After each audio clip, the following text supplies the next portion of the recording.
Planning techniques and tools. So when we say planning, it is a process of setting objectives. So in organization, planning involves defining goals, identify available resources, and of course outlining steps to reach the goals efficiently and effectively. So one of the things to achieve the goal is planning. So yan yung unang-unang ginagawa sa isang organization or sa isang company or sa kung saang bagay is the planning. Okay? Even though with us, teachers, before we teach, we plan ano dapat muna yung dapat ituturo. Okay? So, kaya planning is very important. Okay? So, of course, when we are planning, meron din tayong mga techniques and tools para mas maging maganda at mas maging effective yung planning natin. Okay? So, kaya ito ngayon yung tatalakayin natin, yung techniques and tools when it comes in planning. So, sa techniques and tools, meron tayo dito forecasting. Meron din tayo scheduling, meron tayong scenario planning, use of staff planners. We also have the benchmarking and contingency planning. So those are the things that we are going to tackle this video. So first, let's have the forecasting. So when we say forecasting, it is used to assess the environment and predict future environmental happening that will affect the business operation. So with this, pag sinabi kasi natin forecasting or pag sinabi natin planning techniques and tools, it is an effective way or it will help us in planning. So, ibig sabihin, meron siyang benefits, but not all the techniques and tools has always a benefit. But of course, meron din siyang disadvantage. So, kaya, like this, in forecasting, it has advantage when planning, and of course, meron din siyang disadvantage kapag nagpa-plan. Okay, so let's start muna with the characteristic. Ano ba yung forecasting? So, pag sinabi kasi natin forecasting, it uses data analysis and, of course, trends to predict future scenario. So, kasi pag nagpo-forecasting ka, so parang nagpe-predict ka or nag-assumption ka. Okay? So, ano yung mga possible na pwedeng maging output or yung product ng plan. Okay? So, next is also, it helps in decision making and, of course, the resource allocation. Kasi kapag nag-predict ka, ma-identify mo na ano yung mga dapat or mga kailangan. And of course, matutulungan ka in decision making eh. Kasi kapag na-predict mo, ibig sabihin, ito yung mga kailangan mo. Ito yung dapat natin gawin. Okay? So, that is the characteristic of the forecasting. Now, let's proceed with the benefit. Okay? So, ano ba yung benefit ni forecasting? So, one of the benefit of forecasting is it allows the organization to prepare for future demand. Okay? So, hinahanda tayo. Ano yung pwede in the future? Ano yung pwedeng i-prepare natin for the future. And also, it is help us to prepare the resource allocation and also the market changes. Okay? So, this is mostly proactive planning. So, pinaprepare tayo. Ano yung mga needs natin in the future? Kasi we are predicting. Okay? And also, another benefit is informed decision making. So, in informed decision making, so with a better understanding of potential future scenarios or situation, so decisions are made based on the data rather than the guesswork. Okay? Kasi kapag nag-predict ka, so parang, di ba, mostly tayo, parang tinitignan na natin ano mangyayari in the future. So you are predicting already na ganito, kapag ginawa ko to, ito yung mangyayari, ito yung magiging output, ito yung magiging outcome. So, of course, in predicting or in assumption, so, decision. So, sa decision making natin, we are not only, just thinking. So, sometimes, nagkakaroon din tayo ng data kung saan tayo nagbabase. Bakit natin naisip itong plan na to? Okay? So, with this, forecasting is very helpful when planning. But of course, kung may benefit siya or kung may advantage siya, of course, may disadvantage din siya. Meron din siyang limitation kung gagamitin ba natin siya or hindi. So, one of the limitation or the disadvantage of the forecasting is based on the assumption which can be inaccurate. So, sometimes kapag nagpe-predict tayo, nag-a-assume tayo, minsan hindi siya accurate. So, bakit hindi siya nagiging accurate? Dahil minsan, may mga sudden changes na unforeseen natin, hindi natin namamalayan na nagkakaroon ng pagbabago dun sa plano natin. So, first thing, for example, nagagawa ka ng plan, nagpa-plan pa lang kayo. So, eto yung na-predict mo. Pero kalagitnaan pala ng ginagawa ninyo, may nababago. So, ibig sabihin, kung may nababago, yung na-predict nyo, nababago din. So, kaya nagkakaroon ng sudden changes and then hindi nagtutugma yung na-predict mo dun sa nagagawa nila. So, yun yung isang nagiging disadvantage ng forecasting. Okay? And also, sa forecasting, sometimes, di ba nakadepend tayo sa data. So, yung data, minsan hindi siya kompleto or kaya meron na skip. So, ibig sabihin, because of that incomplete data, so hindi din tutugma or magiging incorrect yung prediction mo. So, yun yung mga naging limitation or disadvantage ng forecasting. So, kaya dapat, kung gagamit tayo ng forecasting, we need to forecast. Kapag tayo ay in the middle of, executing the plan, kung may sudden changes, now dapat iniisip mo natin, ano yung dapat mangyari? It will still fall in what we predict. So, kailangan malawak yung pag-iisip natin. Okay? So, ngayon, I'll show you paano ba natin ma-represent yung forecasting. So, I have here the representation of forecasting, which is the line graph. Okay? So, ngayon, for example, sales forecast or nasa isa kayong business company. So, kayo nagpe-predict kayo na ito yung plano. So, siguro after 5 months, mataas na yung natin because of this plan. Pero sudden changes, so, minsan hindi nagiging accurate. So, instead na maging mataas or tumaas, yung sales, bumababa. Kasi may changes na hindi natin nakita. Na maybe, yung changes ay naging negative effect. Hindi, akala natin, same lang yung magiging result. So, kaya dapat, we can represent also the forecasting using the line graph. Okay, so next, techniques and tools in planning is scheduling. This is one of the important thing in planning. Okay, so pag sinabi kasi natin scheduling, it is used for resource allocation, consists of detailing the list of activities to be done. So with related resources and of course, the specific time period. Okay, so pagdating sa scheduling, madaming aspekto, madami siya. So first, scheduling, kailan ba natin sisimulan yung ganitong task? For example, in planning, sa isang plano, this is for one project. Sa isang project, hindi lang naman isang task yung ginagawa eh. So, madaming task yan. For example, meron kayong 5 tasks para dun sa plan, para ma-achieve nyo yung gusto ninyong ma-achieve. So, yung one task, for example, yung plan ninyo is good for a year. Okay? So, kailangan at the end of the year, you have achieved what you planned. Okay? So, hindi naman for 1 year is ganito na yung gagawin ninyo. Okay? So, on the first day, dapat nagawa nyo na. No, we need to have scheduling. For example, yung first task nyo is to assign kung saan bang, for example lang, to assign, ano muna yung gagawin. Kunwari, ang first task, ano lang muna, budgeting. For example, first task, budgeting. So, sa budgeting, it can be done for 3 days. So, lalagay nyo kailan kayo mag-start, kailan dapat matatapos yung budgeting. The second task nyo is, for example, ano bang pwedeng maging task? So, for example na lang, may second task kayo.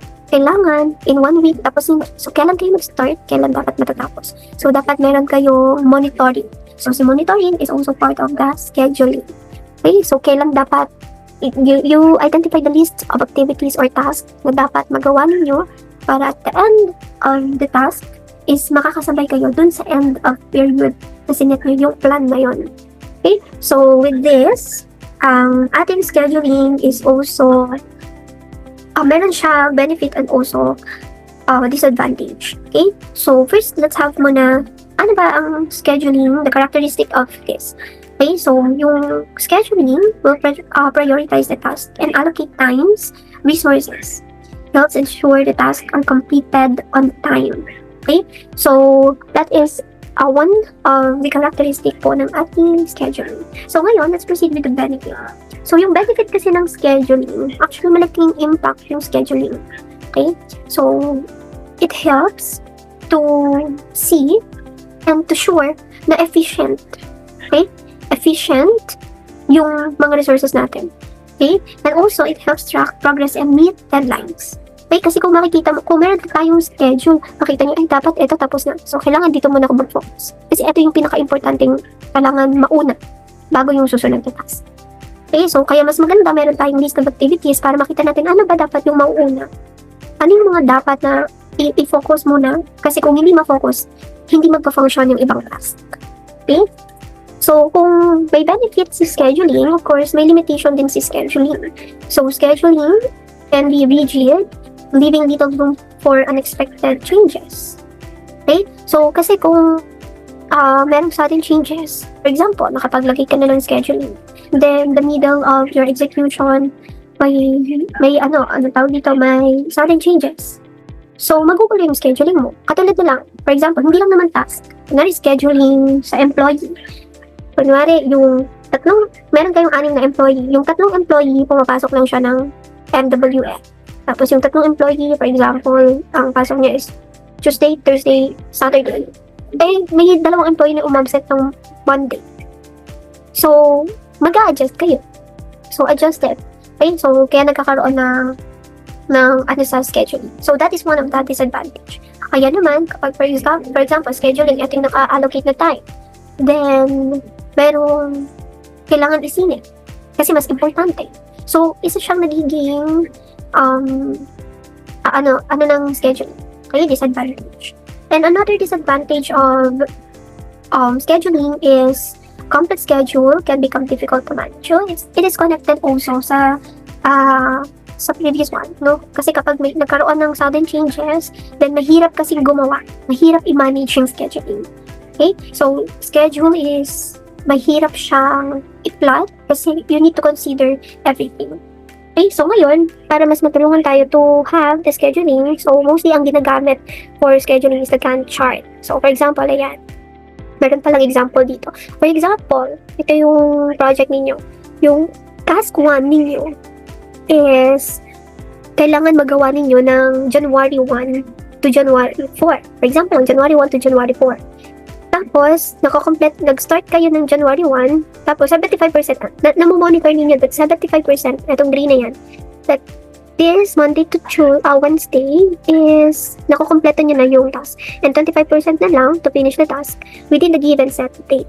Okay, yung task 2, for example, is good for 3 days lang. Kaya siyang tapusin ng 3 days. So, ganyan yung gagawin ninyo. Okay, so ngayon, yung task 5, supposed to be, ay dapat nagagawa na siya ng 6. Pero mas nauna pa yung iba. So, mamaya kasi si task 3 mas importante. Pero dapat, inalay nyo na kung ano yung mas importante. Okay, so this is an example of scheduling, which is the Gantt chart. So, mas maganda meron kayong ganyan para at least na monitor nyo ano na yung mga tasks na ongoing, ano yung mga tasks na hindi pa nagagawa, para at least hindi na dodoble-doble yung nag-work on that specific task. Okay? So, monitoring. So, it's better to have a monitoring schedule when it comes to planning. Okay? So, next tools and techniques will be the scenario planning. So, scenario planning, dito pumapasok yung what if. Okay? So, what if, identify several alternative future scenarios or state of fear that may occur, making plans to deal with them. So, kailangan kayo malawak yung pag-iisip when it comes to planning. Kasi kailangan meron kayong mga different scenario na pwede ninyong ipasok para at least you can have alternative way or alternative plan kung ano yun siya, the plan B. Ano yung gagawin nyo kapag ganito yung ngayon? So, it's better to ask yourself or your groups within your organization, what if? Okay, sa pag nagpaplano. Okay? So, for example lang, if kayo ay nagtitinda ng Graham balls, yung plain lang. Okay? So, ngayon, ang plan nyo lang is yung crackers, contents, okay, Graham balls lang, simple. Ngayon, sa planning, gusto nyo tumaas yung sales. Ngayon, tatanungin nyo, what if lagyan natin ng sprinkle candy? For example lang ganun, sprinkle candy. So ngayon, lalagay mo. Kung maglalagay tayo ng sprinkle candy, plano nyo, anong plano ninyo? Kailangan, magkano magagastos? Magkano yung magiging puhunan? And so on.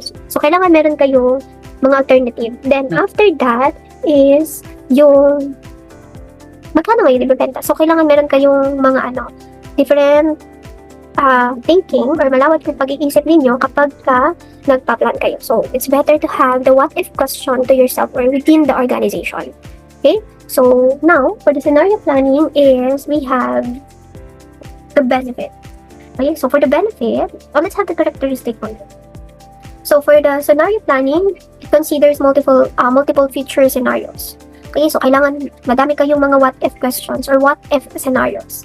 Then, it is also encourages flexibility and decision making. Kasi pag nag-question kayo, what if, or nagbigay kayo ng scenario, then, kailangan may decision making din kayo.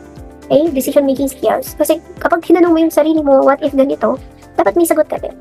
Okay?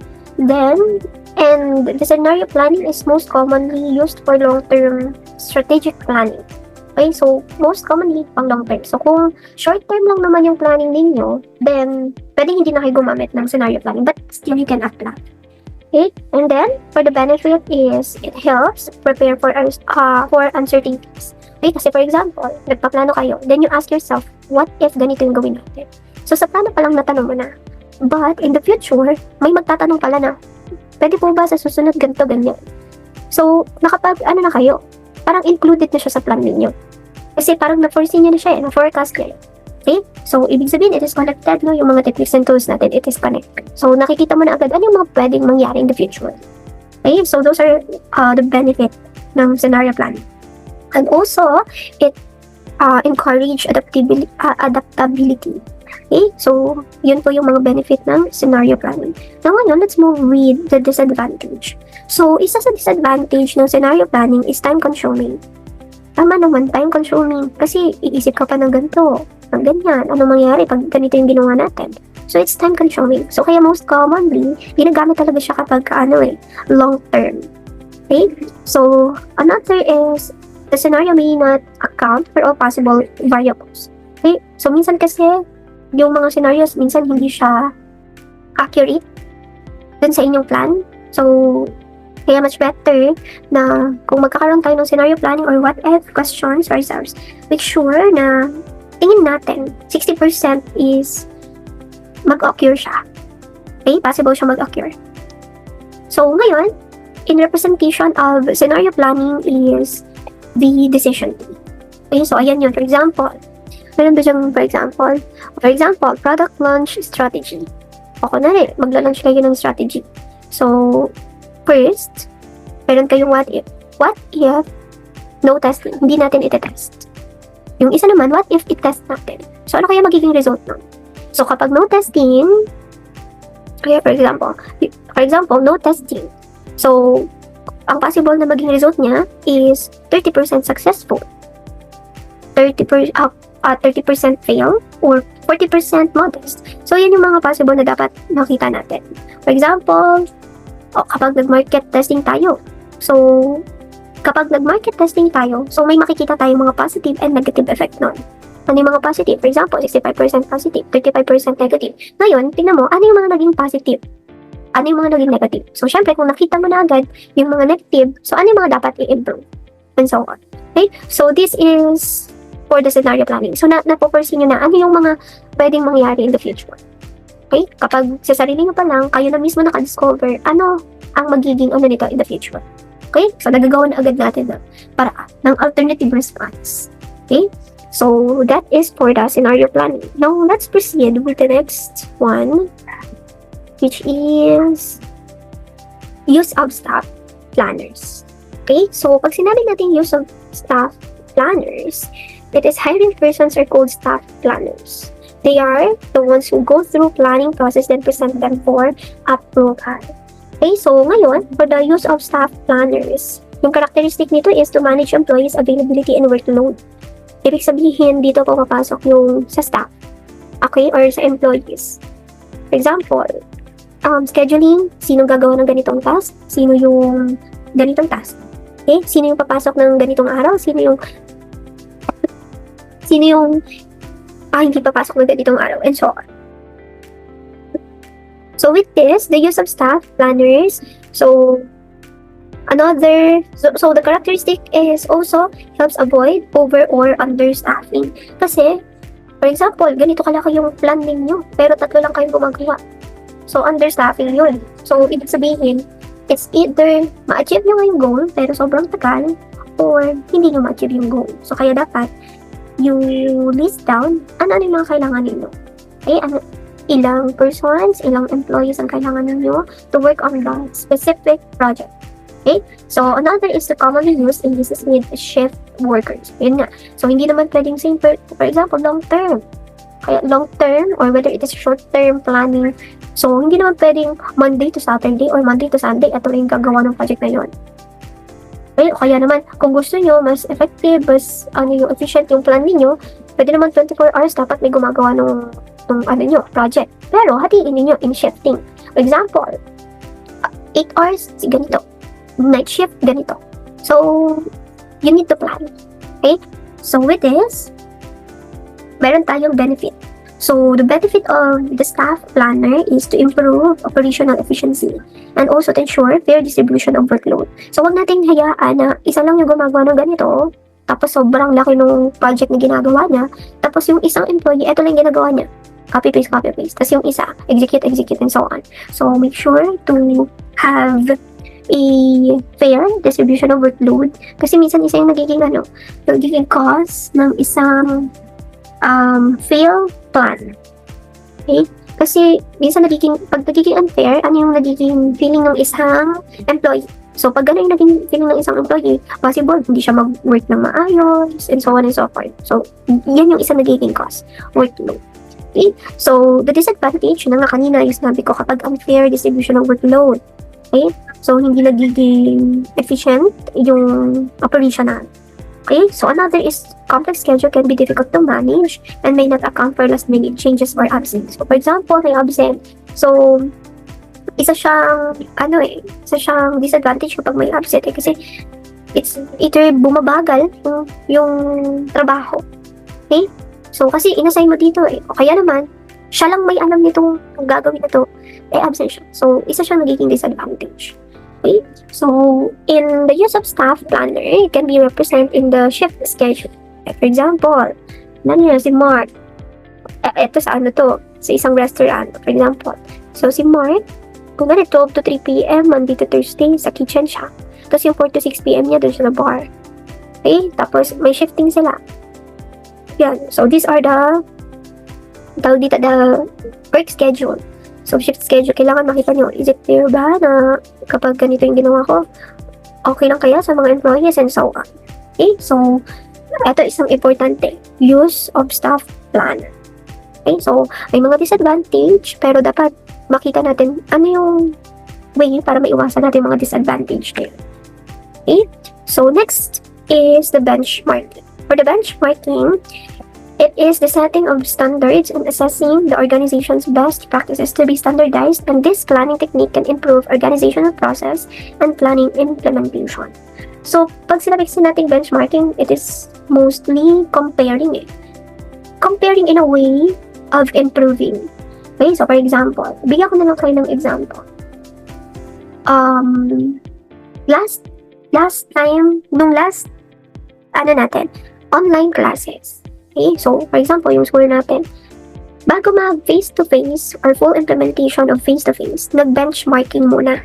So, nag-benchmarking sa mga public schools to see paano ba dapat ang gawin or ano yung mga dapat gawin bago mag-proceed with face-to-face implementation. So, nung nag-benchmarking kami, so nakita namin kailangan merong mga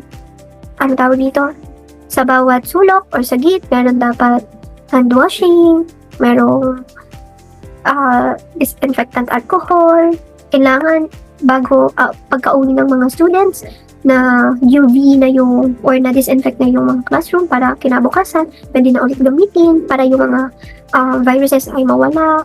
So those are the things na ginagawa kapag nagbe-benchmarking. Ano yung mga commonly na ginagawa? And then, pag nakita mo na ginagawa yon sa isang school or sa isang company, pwede mo rin gawin sa sarili ninyo, sa sarili ninyong company or sa school, pero with improvement. Okay? So, for example, nakita nyo sa benchmarking, wala silang, wala silang disinfectant or UV lights. So, dapat kami meron. So, that is for the improvement. Okay? So, in company naman, o kaya or yung ngayon, trend ngayon, yung mga cafe. Okay? So, sa mga cafe, kunwari ako magbubukas ako ng cafe. Ngayon, pumunta ako sa cafe na isa to benchmark. So, tinignan ko, ano ba yung mga pwede kong gawin din sa cafe ko? For example, nakita ko, walang aircon. For example lang, walang aircon.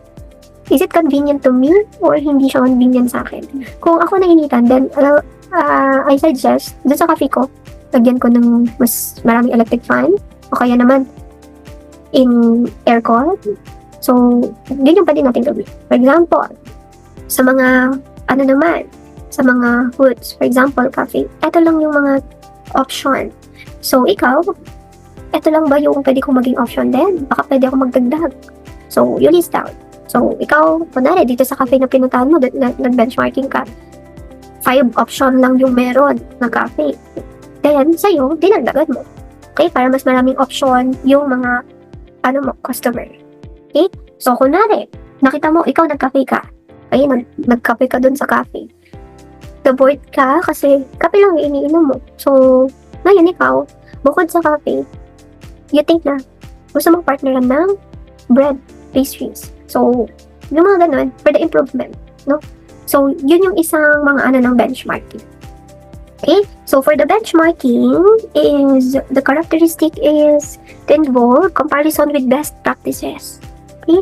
So, ibig sabihin, comparison siya, comparing, pero not to criticize but to improve. Okay? So, it is also to identify performance gaps and of course, the focus is on improvement. Okay? So, pag sinabi kasi natin benchmarking, hindi lang lagi sa kalaban mo, but of course, pwede rin sa organization mo. For example, ikaw, team 1, tapos yung isang grupo, group 2. Okay? So, nakita mo, parang sila, okay yung teamwork nila. So, pwede ka mag-benchmark, ano ba yung mga ginagawa ng techniques and so on, ganito. O sila, dinidistribute nila yung mga task, tapos they collaborate, they plan, and so on. So, kayo, pwede nyong i-practice yun sa group ninyo para mag-improve. And at the same time, if you think another way to improve, galing doon sa na-benchmark nyo. So, you may do so. Okay? So, those are the things that benchmarking. Okay? Then, with this, the benefit and the disadvantage. So, yung benefit nito is to help set realistic goals for improvement and also to provide insight into industry standards. Now, yung benchmarking, ang benefit kasi niya, since nakikita mo na nagiging effective, realistic yung nakikita mo. So, it can be effective to you, to your organization. Okay? So, pwede mo rin gawin. So, kaya it is realistic goal. Okay? Then, for the disadvantage of this is time-consuming nga lang din. Okay? Kasi you are going to gather data, you are going to analyze data, you are going to visit organizations, places, para lang makapag-benchmark ka to improve. Then, also, it may not always provide actionable insight. Okay? So, make sure lang na maiwasan natin itong mga disadvantage para mas maging okay yung pagpa-plan natin in the organization. Okay? So, now, for the benchmarking, so most commonly, bar chart ang ginagamit dito. Okay, so, this is a comparison para for the improvement. For example, kunwari lang, ito. For the, IT company. Okay, for example, sa IT company. Sa IT company, mostly, puro lalaki. Yung employee. Tapos, konti lang yung babae. Then, sa services, ayan. Okay, so, mostly comparison siya para mag-improve. Okay, so with this,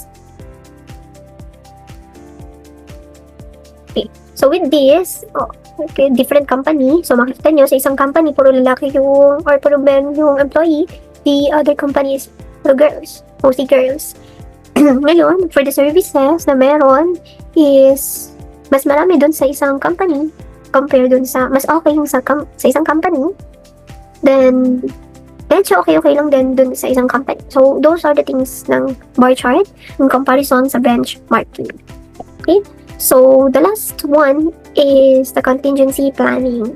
So, in contingency planning, it is the technique in identifying alternative courses of action that can be implemented to meet the needs of changing circumstances.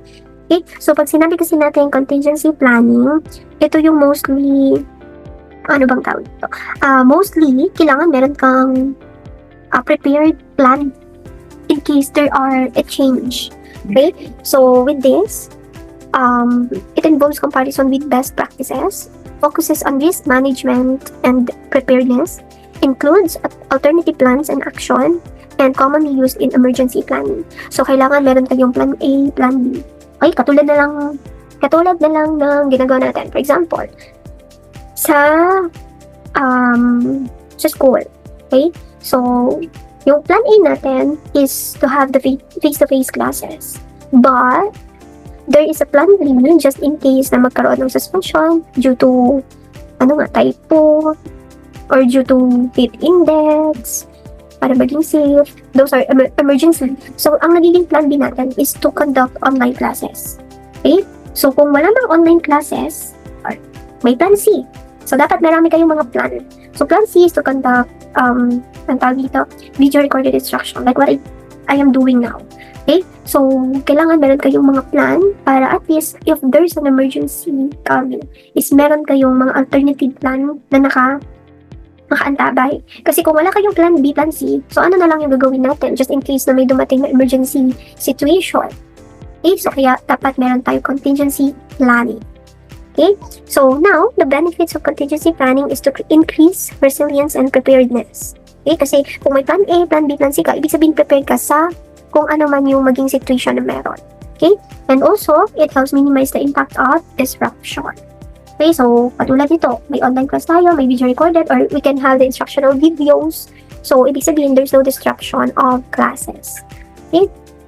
So, ngayon, kung may disadvantage siya, meron din siyang kung may advantage siya, meron din siyang disadvantage. So, sa disadvantage, it's difficult to predict all possible disruption. So, hindi naman natin makikita lahat ng mga possible na maging cancellations of the plan or the emergency na meron. So, isa siyang nagiging disadvantage. Pero as much as possible, if you can predict ano yung mga pwedeng disruption dun sa plan ninyo, you can set different plan. Okay? Dapat meron kayo naka-ready na plan. Pero just in case na hindi tayo ready, so doon tayo mahihirapan. Ano yung mga pwede natin gawin? So, in contingency planning, kunwari, yung disadvantage, hindi natin alam na ganito pala mangyayari. Okay? So, kailangan mabilis tayo mag-isip. Kahit hindi siya totally, hindi siya totally magiging okay yung naisip natin as long as nagkaroon tayo ng alternative plan. Okay? So, another disadvantage is to plans may need constant updating to stay relevant. Okay? So, syempre, if there's a situation or emergency situation na nangyari, so, kung magkakaroon ng changes, kailangan updated. Para at least, kung nababago man yung plan, is update kayo, ano yung mga pwede pang gawin para at least tugma pa din yung plan ninyo dun sa pagbabagong ginagawa ninyo. So, pupunta pa rin kayo dun sa goal or objective na sinet ninyo in your plan. Okay? So, with this, sa contingency planning, it's flow chart. Okay? So, flow chart. Example, yan. Yan lang natin. Kunwari, business contingency plan. For example, meron dito, sudden service changes with vendors. Okay, for example, sudden service changes with vendors. Meron ding situation na natural disaster. Ano ba yung mga natural disaster? Earthquake. Ano ba yung pwede nyo gawin kapag nag-earthquake? Ano yung pwede nyo gawin pag nagkaroon ng fire? And so on. So, kailangan meron kayong contingency plan. Okay? Then, kunwari, security threats. Anong pwedeng gawin ninyo? You should have plans kapag mayroong natural disaster, kapag may mga security threats, or anything changes na pwedeng maging emergency in your organization, in your business, or in anything that you are planning for. Okay, so, importante na meron tayo plan para lagi tayo prepared. Okay, so these are the things the techniques and tools when we are planning.